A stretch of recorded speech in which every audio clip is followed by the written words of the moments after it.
Now for our next stop at Duncanville High School, I'm taking you to their EMS program.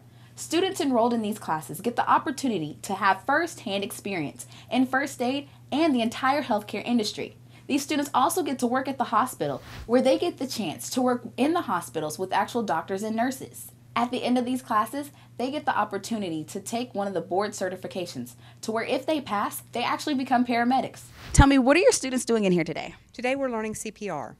Oh, wow. So is this something that it's an ongoing process? Like, do they learn this every day? Is it the only thing they learn? What is all entails in this class, the EMT class? This is just a very small portion of what they'll be learning. This class will take about 3 days for them to learn CPR. This is the same course that they learn at the hospital. It's a healthcare provider course, and it'll help them when they're actually working on patients in the hospital and in the ambulance. So what all goes on in the health science department?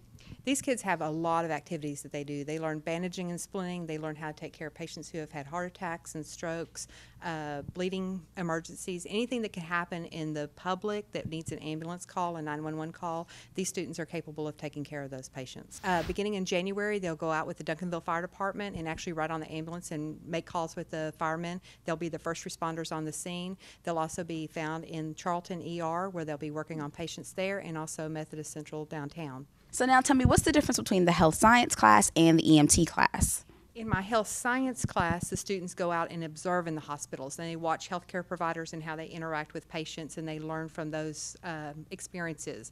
This class is different because they actually get to work on patients. You ready to do airway?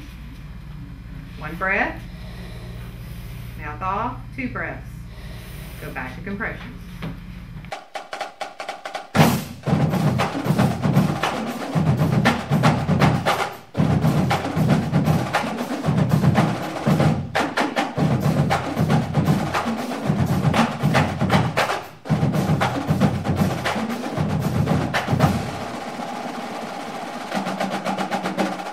Now guys, we have to take a really quick commercial break, but when we return, we'll have much more from Duncanville High School.